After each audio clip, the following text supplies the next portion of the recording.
Hi, I'm Nick Ross from iTWire. Today we're with Tyler from Exabeam. Tyler, welcome. Who are you and what's your role? Hi, Nick. I'm the Chief Information Security Officer here at Exabeam. Okay, and how did Exabeam first come about and why would companies want to work with you? So we are a security company that really is involved in multiple areas across the span of the cybersecurity industry. We created the New Scale SIM, and that's for advancing security operations.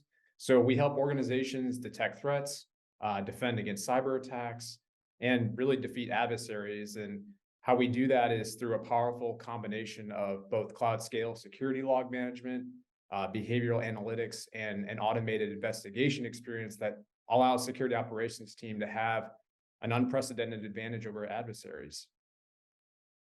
And your company motto I saw, which has been trademarked, is detect, defend, defeat. How has Exabeam been doing this in the current climate? So we've seen security operations teams basically fail due to limitations of what we call legacy SIM.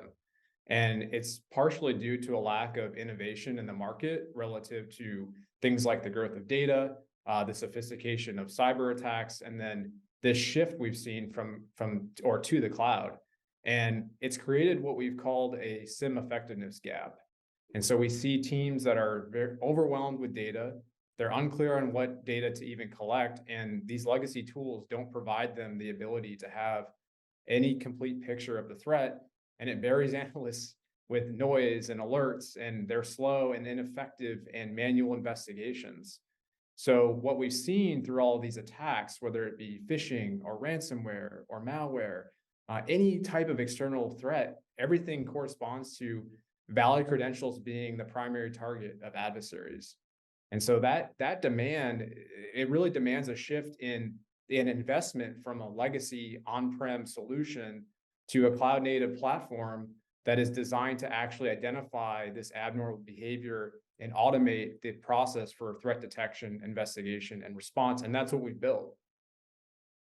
So how does Exabeam ingest partner data into its data lake and what happens to it afterwards? So today with data collection, we have close to 200 plus on-prem products that can be ingested into the Exabeam security operations platform. We have 34 cloud delivered security product integrations, 10 plus SaaS productivity applications, and then 20 plus cloud infrastructure integrations. And so we do support a wide variety of transport methods like APIs and agents and syslog and log aggregators, and everything from a SIM to a log management product. And that's all been validated by our partners within the XDR Alliance, where we've developed and maintained what we call a common information model. And that adds security context and speed and ingestion for raw logs at event building, which allows for faster onboarding and adoption of new parsers using a very common format.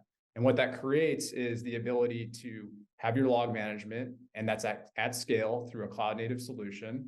It allows you then to have those powerful behavioral analytics to actually have modern granular threat detection. And then finally, it allows you to be able to do that investigation when a security event does occur. So Exabeam's dealing in behavioral analytics and much has changed. So what did that look like pre-AI and what's it looking like now? So just to level set with everyone, we've been at Exabeam, we've been doing AI and machine learning for basically since the beginning.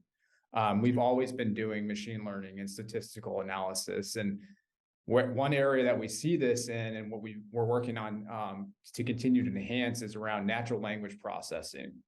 And that is a branch of AI that focuses on understanding and processing human language. So it can translate human language into something a computer can understand and vice versa.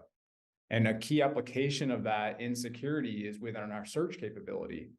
So by using what is abbreviated as NLP, natural language processing, security teams can really start to see through these large volumes of security data, like their logs, and they can do it through a common terminology. It allows them to quickly identify a security incident.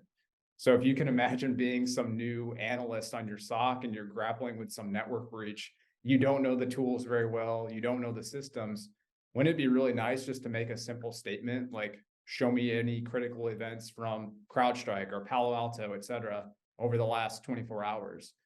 NLP would be easily able to recognize that request in a human language context and then translate it into something the computer can understand. So how does Exabeam's automated investigation experience work?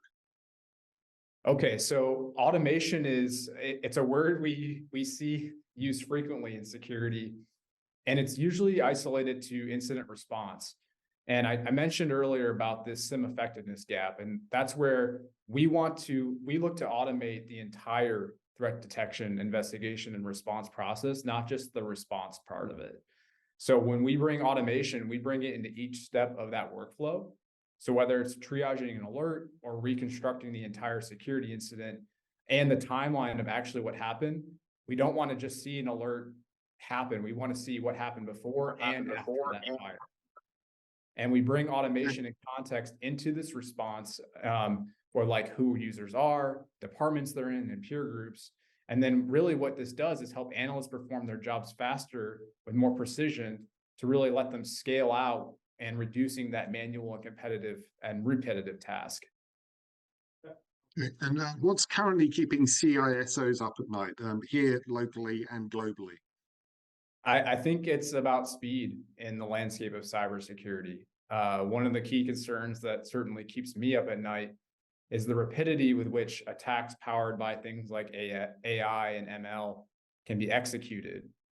And that automation and that processing ability means that these attacks can be launched very quickly and be completed in a short amount of time, which shrinks that window for breaches to be detected. So I think it's their attackers' ability to really adapt and employ new technologies faster than we can as defenders. And that asymmetric speed of adaptation is one of the real reasons why attackers have that freedom to innovate without any restriction, or they're unconstrained by some regulatory or privacy or ethical consideration. So I think really security leaders have to navigate this complex landscape of all these needs, and they certainly do need to thoroughly test and understand the new technologies before deploying them. But we do need to, move faster, because attackers are going to use what's available when it's available. I mean, having said that, you're completely right. So if they've reduced dwell times and their technology is advancing without limitation or restrictions or politics, are we even close to overcoming the challenges? Well, I think the challenges are complex and it's an evolving task. It involves continuous improvement and adaptation. I think there's been considerable progress on it. We've seen that in things around these ever-evolving nature of cyber threats, and advancing technology can certainly be both that boon and a bane for the cybersecurity defender.